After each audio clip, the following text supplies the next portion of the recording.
শামীম ওসমান গতকালকে বক্তব্য দিচ্ছে নেতাকর্মীদেরকে নিয়ে যে আমরা ডিসেম্বরে বাংলাদেশে ফিরবো, আমাদের আপা নেত্রী তাকে নিয়ে ডিসেম্বরে বাংলাদেশে ফিরবো, দেশটাকে আমরা আবার দখল করব, আবার স্বাধীন করব। ওরা জামাই আদরে বিদেশের মাটিতে বসে থাকে, ডিসেম্বরে আবারও দেশে আসার ঘোষণা দিচ্ছে। ওরা যদি আবারও দেশে এসে অশান্তি করতে চায়, এই দেশের জনগণ কি বসে থাকবে? বিএনপি জামাত ইসলাম যতই দলাদলি করুক, মনে রাখতে হবে স্বৈরাচার মোকাবেলায় আমরা এক দল। কথা কন না গা? স্বৈরাচারের সাথে আমাদের কোনো আপোষ নেই। যারা আল্লামা সাঈদীকে হত্যা করেছে, আলেমদের জেলে বন্দি করেছে, 1700 ছাত্র জনতাকে হত্যা করেছে, আজকে তোমরা আবারও দেশে ফিরতে চাচ্ছ। আমরা বলতে চাচ্ছি, শামীম ওসমানকে তুমি আসো, খেলা হবে বলে ঘোষণা দিয়ে বরকা পরে তুমি পালিয়ে গেছো, খেলা এখনো হয়নি, তুমি দেশে আসো, এইবার আসল খেলা হবে। কথা কন না গা? পুলিশ লাগবে না, বিচারালয় লাগবে না। ওরা যদি দেশে ফেরে, বাংলাদেশের জনতার আদালতে এদের বিচার হবে, জনগণই তাদের বিচার করবে। 1700 শহীদের রক্তের ঘ্রাণ এখনো শুকাই নাই। শহীদ আবু সাঈদের বাবা মা কাঁদছে, মুগ্ধ মীর অসীমের বাবা মা কাঁদছে, তাদের পরিবাররা কাঁদছে। আমরা যদি বসেও থাকি, শহীদদের পরিবার তাদেরকে ক্ষমা করবে না। সুতরাং এতগুলো মানুষ হত্যা করলেন, কোনো আপনাদের অনুপ্রেরণা নাই, তওবা নাই, আর ঘোষণা দিচ্ছেন ডিসেম্বরে দেশে ফিরব। আপা ঘোষণা দেয় কিন্তু ভিডিওতে আসে না, উনি গোপনে গোপনে কথা বলে, দেখা দিচ্ছে না ওনাদের আপা। আপনাদের সাহস থাকলে দেশে আসেন, সরকার লাগবে না, বিরোধী দল লাগবে না, এই দেশের জনগণ আপনাদের উচিত জবাব দেবে। তার কারণ আলেমদের সঙ্গে যারা অত্যাচার নির্যাতন করেছে, আল্লামা সাঈদীকে যারা হত্যা করেছে, তাদের জবাব এই দেশের জনগণ দেবে ইনশাআল্লাহ। বলেন। নবীজির চাচা ছিলেন যার নাম হযরত আমির হামজা রাদিয়াল্লাহু তাআলা। নবীজির চাচা আমির হামজা রাদিয়াল্লাহু তাআলা দুনিয়া থেকে বিদায় নিয়ে চলে গেছে।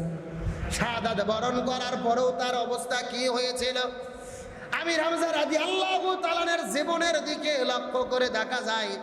আমির হামজা রাদিয়াল্লাহু তাআলা ছিলেন নবীজির চাচা, আপন চাচা। নবীজি দুনিয়ায় আসার পরে সবাই নবীজিকে মহব্বত করে, ভালোবাসে, সিদ্দিক বলে, আতিক বলে। কিন্তু নবী যখন দিনের দাওয়াত দেওয়া শুরু করলেন, নবীজির বিরুদ্ধে সবাই দাঁড়িয়ে গেল। এমনকি নবীজির চাচা আবু লাহাব, নবীজি দিনের দাওয়াত দেওয়ার পরে ঘরের মধ্যে ঢুকে গেছেন। আবু লাহাব উটের পচা নারী ভুঁড়ি আনার পরে নবীজির ঘরের দরজার মধ্যে যখন রেখে দিয়েছে, হযরত আমির হামজা রাদিয়াল্লাহু তাআলা এই দৃশ্যটা দেখার পরে আবু লাহাবকে ডাকতে বলে, এ আবু লাহাব, মুহাম্মদ আমাদের ভাতিজা হয়, তার বাবা দুনিয়া থেকে বিদায় নিয়ে চলে গেছে, তিনি দিনের দাওয়াত দিচ্ছে, তুমি মন চাইলে গ্রহণ করো, মন না চাইলে তোমার গ্রহণ করার কোনো দরকার নাই। কিন্তু তুমি উটের পচা নারী বুড়ি কেন তুমি মুহাম্মাদের ঘরের সামনে রাখলা? এই নারী বুড়িগুলো সরাই ফেলো, নতুবা আমার তরোয়াল দিয়ে এই দুনিয়া থেকে তোমাকে বিদায় করে দেব। ভাই হয়ে ভাইকে তরবারি দিয়ে হত্যার জন্য হুমকি দিচ্ছেন। রাসূলের চাচা আমির হামজা আবু লাহাবকে বলতেছেন, উটের নারী বুড়ি হয় এখান থেকে সরাই ফেলবা, না হলে আমি তরবারি দিয়ে তোমার দেহ থেকে কাল্লাটাকে আলাদা করে দেব। আমির হামজা রাদিয়াল্লাহু তাআলা যেই রকম সাহসী ছিলেন, ওই রকম বীরত্ব ছিলেন। সব সময় তিনি সিংহ শাবক, তিনি শিকার করার জন্য মরুভূমির মধ্যে জঙ্গলে জঙ্গলে তিনি ঘুরে বেড়াইতেন। একদিন গভীর মরুভূমির মধ্যে চলে গেছেন, হঠাৎ করে সন্ধ্যার দিকে বাড়ির মধ্যে ফেরার পরে দেখে চতুর্দিকে হইচই পড়ে গেলেন। কিছু মহিলা মানুষ আসার পরে দাবি করলেন, হে আমির হামজা, তোমার ভাতিজা আব্দুল্লাহ ইবনে মুহাম্মদ, তাকে আবু জেহেল এসে তাকে অকথ্য ভাষায় গালিগালাজ করেছে, তাকে অপমান করেছে, মারধর করেছে, তার মনের মধ্যে বড় কষ্ট দিয়েছে।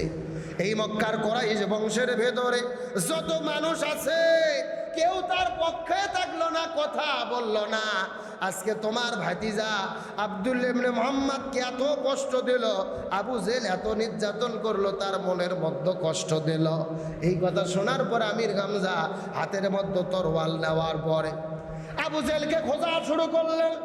যাইতে যাইতে লক্ষ্য করে দেখে আবু জেহেল তার সমস্ত সন্ধ্যা পাণ্ডবদেরকে নিয়ে মিটিং করতেছেন, এক জায়গার মধ্যে কথা বলা বলি করতেছেন।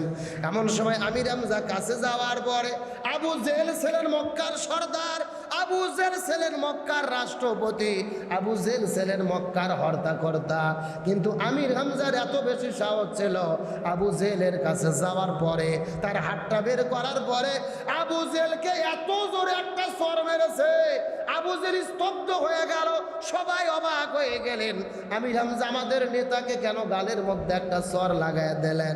আমির হামজা সর মারার পরে ডাকতে বলে, আবু জেহেল তুমি সাবধান হয়ে যাও, তুমি খবরদার খবরদার আমার ভাতিজা মুহাম্মাদের দিকে তুমি চোখ তুলে তাকাতে পারবা না, তার মনে কষ্ট দিতে পারবা না। সে দিনের দাওয়াত দিতেছে, মন চাই তুমি গ্রহণ করো, মন না চাইলে না গ্রহণ করো। কিন্তু তুমি কি মনে করেছো তোমার এই সমস্ত কাজের মাধ্যমে আমাদেরকে মুহাম্মাদের দিন থেকে সরাই রাখতে পারবা? তুমি মুহাম্মাদের উপরে জুলুম নির্যাতন করেছো, আমি তোমাকে আর কোনো আঘাত করতে চাই না, কিন্তু তোমার প্রতিশোধ হিসেবে আমি সবার সামনে আজকে ঘোষণা দিয়ে দিলাম, যেই কালেমার দাওয়াত দেওয়ার কারণে আমার ভাতিজা মুহাম্মাদকে তুমি অপমান করো, তার মনের মধ্যে কষ্ট দাও, আমি তোমাদের সবাইকে সাক্ষ্য রেখে আমি মুহাম্মাদের দিন গ্রহণ করে নিলাম। এই কথা বলার পরে তিনি সঙ্গে সঙ্গে কালেমা পড়লেন, লা ইলাহা ইল্লাল্লাহু মুহাম্মাদুর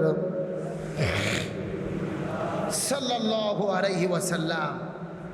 আমির হামজা আবু জেহেলের সামনে একেবারে ওপেন চ্যালেঞ্জ করে কালেমা পড়ে তিনি ইসলাম ধর্ম গ্রহণ করলেন। আর আবু জেহেলকে বললেন, তোমার কত বুকের পাটা, তুমি কত বড় শক্তিশালী, আজ থেকে আমার ভাতিজা মুহাম্মদ ওজা, আমিও তা, সেও মুসলমান আমিও মুসলমান, তোমার যদি শক্তি থাকে আমার গায়ে হাত দাও। চিৎকার করে বলেন আল্লাহু আকবার। আর আমির হামজা ঘোষণা দিয়ে দিলেন, সাবধান, আমার ভাতিজা মুহাম্মাদের দিকে চোখ তুলে তাকাবে না, তার ব্যাপারে কোনো কথা বলতে পারবে না, তার মনের মধ্যে কষ্ট দিতে পারবে না। আজ থেকে যদি কেউ মুহাম্মাদের গায়ে হাত দেয়, সে যেন আমাকে অতিক্রম করে আমার গায়ে হাত দেওয়ার পরে মুহাম্মাদের কাছে যায়। সুবহানাল্লাহ বলে। আমার বন্ধুগণ, মুসলমান ভাইরা গভীর মনোযোগ লক্ষ্য করুন। আমির হামজা কালেমা পড়ে মুসলমান হয়ে গেলেন। এইদিকে আবু জেহেল মক্কার বড় বড় যুবকদেরকে ডেকে পাঠালেন, আব্দুল্লাহর ছেলে মুহাম্মাদকে কে হত্যা করতে পারবে 100টা উট তাকে, 100টা ঘোড়া তাকে পুরস্কার দেওয়া হবে। সেই সময় হযরত ওমর ফারুক রাদিয়াল্লাহু তাআলা কালেমা পড়ে মুসলমান হয় নাই। এই ঘোষণা দেওয়ার পরে উমর ফারুক তলোয়ার বের করার পরে, কোষবদ্ধ তরোয়ালটা খোলার পরে ঘোষণা করলেন, মুহাম্মাদের মাথা না নিয়ে আমি ঘরের মধ্যে ফিরব না। উমর ফারুক তরোয়াল নিয়ে মুহাম্মদ সাল্লাল্লাহু হত্যা করার জন্য যখন বাড়ি থেকে বের হয়ে রওনা করলেন, চতুর্দিকে মানুষেরা বড় স্তব্ধ হয়ে গেলেন। অন্যান্য সাহাবীরা অনেকেই ভীত হয়ে গেছেন।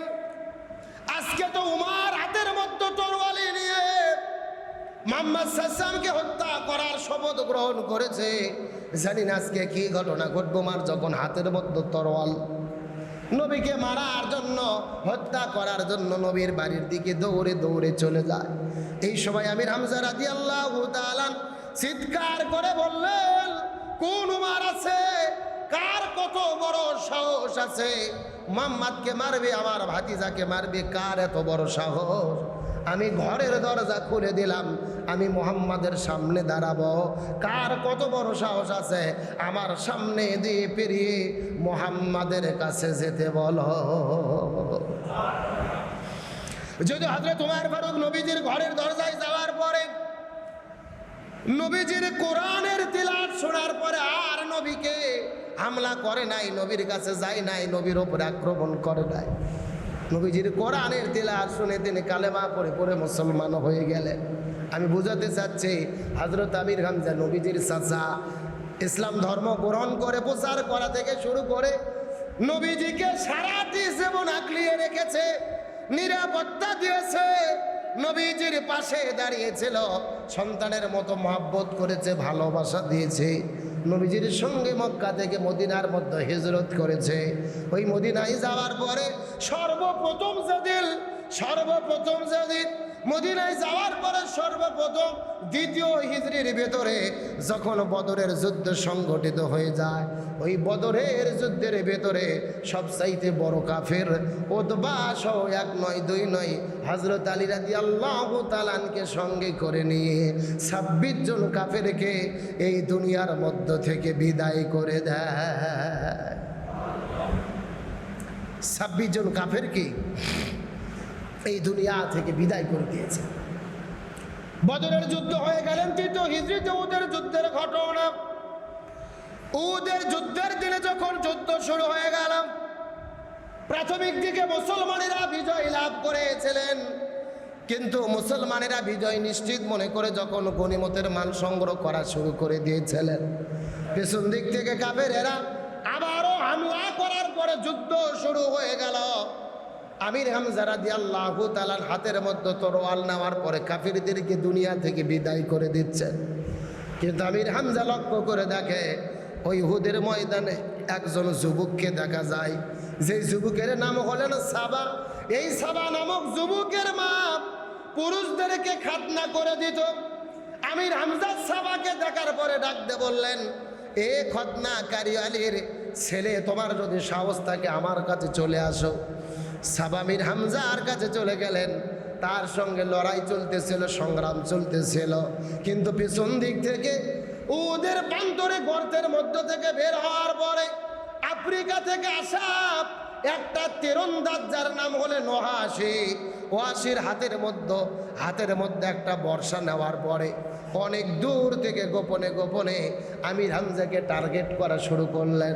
ঘাতকের মতো, চোরের মতো যুদ্ধের ময়দানে বীরত্বের সঙ্গে সামনাসামনি গিয়ে যুদ্ধ না করে হাতের মধ্যে বর্ষা নেওয়ার পরে অনেক দূর থেকে টার্গেট করে এইদিকে সাবার সঙ্গে আমির হামজা যুদ্ধ করতেছে, লড়াই করতেছে, সংগ্রাম করতেছে।